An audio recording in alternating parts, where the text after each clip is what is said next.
வணக்கம் நண்பர்களே. இப்போ பார்த்தீங்கன்னா நம்ம தமிழ்நாட்டு வெள்ளாட்டு இனங்களில் நாட்டு ரக ஆடுகள், அதாவது நாட்டு ரக குட்டை ஆடுகள் மேய்ச்சல் முறையில் வளர்த்துட்டு இருக்காங்க. அதை தான் இப்போ நம்ம பார்த்துட்டு இருக்கோம்.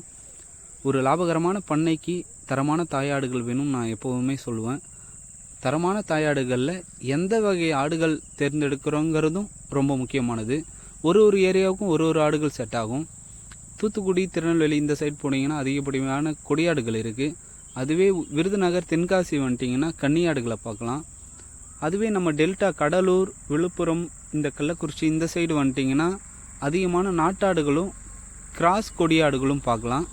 அதுவே ஆத்தூர், சேலம் இந்த சைடு போயிட்டிங்கன்னா சேலம் கருப்பு ப்ளஸ் பள்ளையாடுகள் பார்க்கலாம். நிறையா பண்ணை முறையில் வளர்த்துறவங்க போயர், தலைச்சேரி, இன்னும் வேறு ப்ரீட் வளர்த்துறாங்க. நான் தமிழ்நாட்டு இனங்களில் சொல்கிறேன்.